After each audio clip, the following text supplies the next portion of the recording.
আসসালামু আলাইকুম ভিউয়ার্স, সবাই কেমন আছেন? আশা করি সবাই অনেকটাই ভালো আছেন। তো আমার ক্যামেরার সামনে যে মরিচ গাছগুলো দেখতেছেন, এটা হচ্ছে আপনার 12 মাসি হাজারি মরিচ, সুরমা মরিচ, অনেকে বলে এটা ঝুমকা মরিচ। তো দেখেন এই গাছের মধ্যে কতগুলা ফলন আসছে। দেখেন মরিচ ফলনও আসতেছে, মরিচ পেকেও যাচ্ছে। তো দেখেন মাশাল্লাহ কত সুন্দর। দেখেন ওই দিকেও আরো মরিচ গাছ আছে, এটির মধ্যে আসছে। তো গাছের মধ্যে পানি নাই, দেখেন গাছের গুঁড়ার মধ্যে পানি নাই, এই জন্য গাছটা অনেক দুর্বল হয়ে যাচ্ছে। তো আজকে আমি গাছের মধ্যে পানি দেব।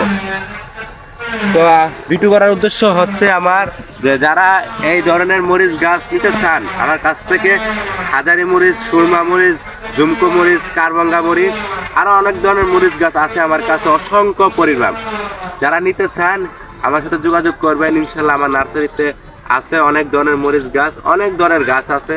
তো নিতে চাইলে আমার সাথে যোগাযোগ করবেন। তো সবাই ভালো থাকবেন, সুস্থ থাকবেন। আসসালামু আলাইকুম।